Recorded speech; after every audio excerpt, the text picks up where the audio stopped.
One અધિનિયમ 1988ની ધારણા અનુસાર દેશની કુલ ભૌગોલિક વિસ્તારના 33% ભૂમિ વન આચ્છાદિત હોવી જોઈએ, જેમાં ગુજરાત રાજ્યમાં કુલ વનાવરણ વિસ્તાર 11%ની આસપાસ છે.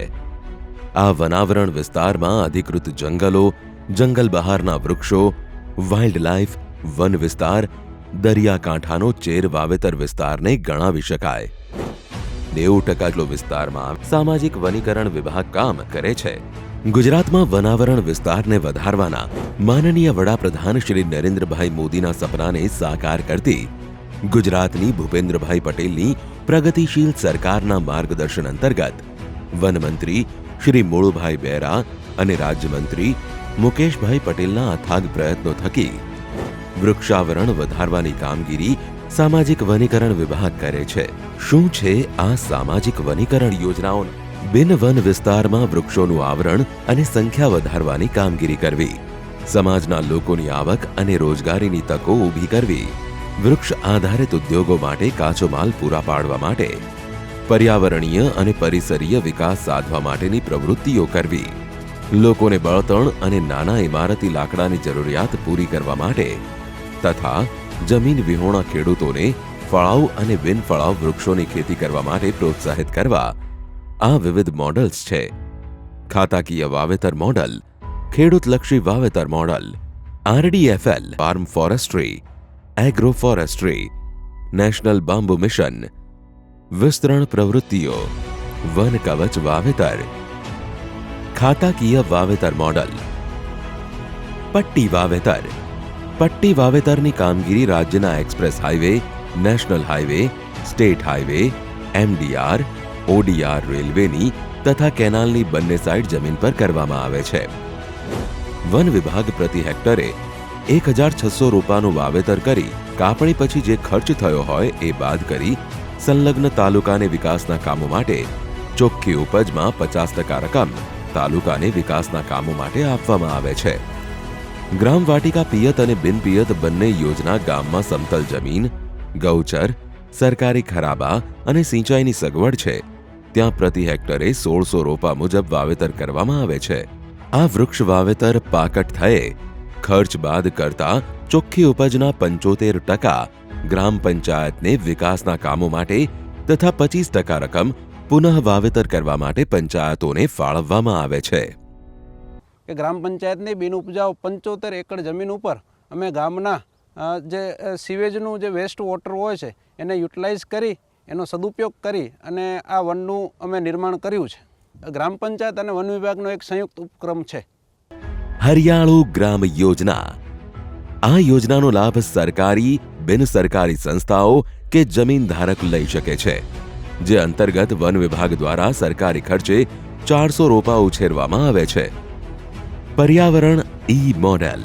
આ યોજના આમ તો હરિયાળો ગ્રામ યોજના જેવી જ છે, માત્ર આ યોજનામાં 1111 રોપાઓનું વાવેતર કરવામાં આવે છે.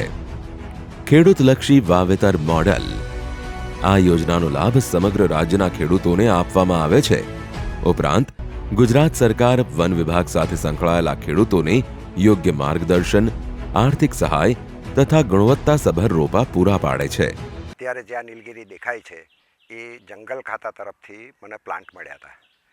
એ અત્યારે ઉછેરીને તૈયાર કર્યાની ઉંમર લગભગ 1.25 વર્ષની આસપાસ થઈ છે. અચ્છા, નીલગિરી કરવામાં ખેડૂતને એક મોટો બેનિફિટ એ છે કે એટમોસ્ફિયરથી બચી જાય છે. વરસાદ ઓછો પડ્યો, વધારે પડ્યો, ઠંડી, ગરમી ઓછી વધતી હોય, અચ્છા પાણી ઓછું હોય તો બી નીલગિરીનું પ્લાન્ટેશન કરી શકાય કે એમાંથી 2 પૈસાની આવક મળે. ખેડૂત લાભાર્થીઓને કામ શરૂ કરીએ દર નવેમ્બર માસમાં 40%થી વધુ જીવંત ટકાવારી હોય તો હેક્ટર દીઠ 1000 રોપા માટે વાવેતરના વર્ષમાં 8000, વાવેતરના બીજા અને ત્રીજા વર્ષમાં 4000, જ્યારે ચોથા વર્ષે પણ 4000 મળી કુલ 20000ની સહાય ચૂકવવામાં આવે છે. Farm forestry. RDFL. આ યોજના નાના સીમાંત ખેડૂતો માટે છે, જેમાં પ્રતિ હેક્ટર 1000 રોપાઓ ઉછેરવામાં આવે છે.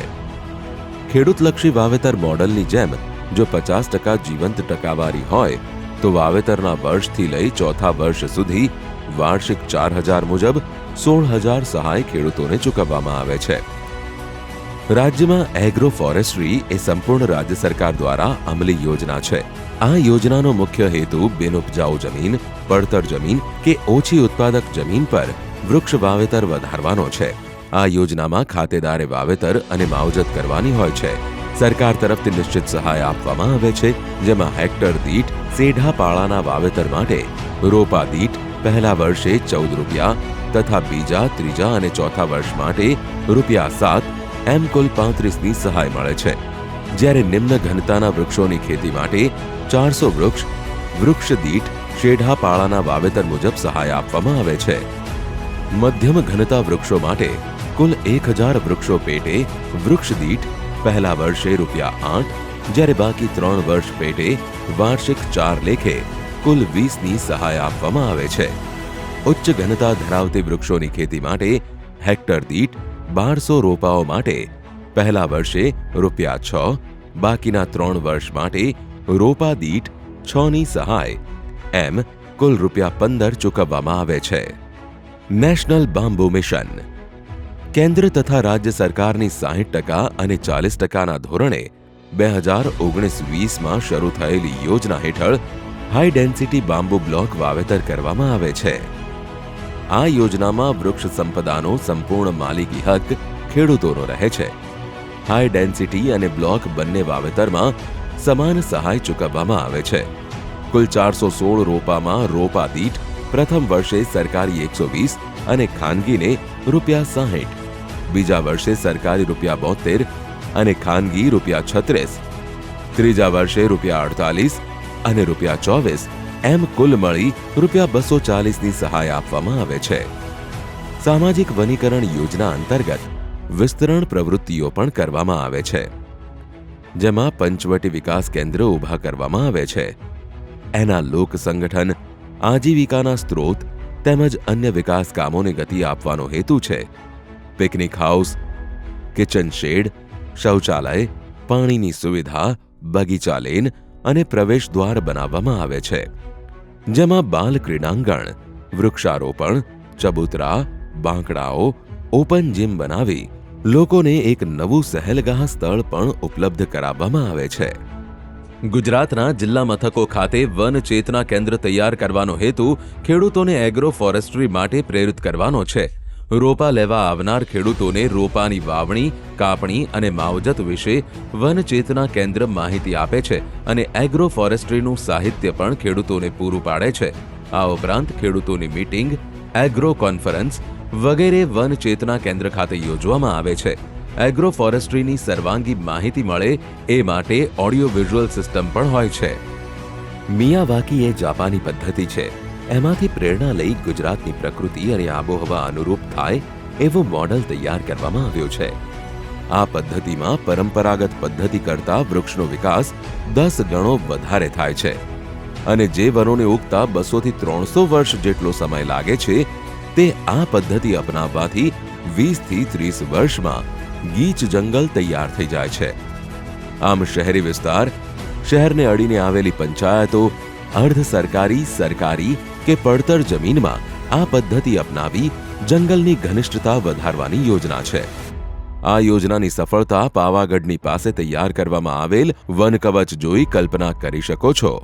બાહ્ય જંગલ વિસ્તારમાં વનાવરણ વધારવાના ઉદ્દેશ્યથી સ્ટેટ નેશનલ હાઈવે તથા એક્સપ્રેસ વેની બંને તરફ આ વાવેતરની યોજના વન વિભાગ દ્વારા અમલમાં મૂકી છે.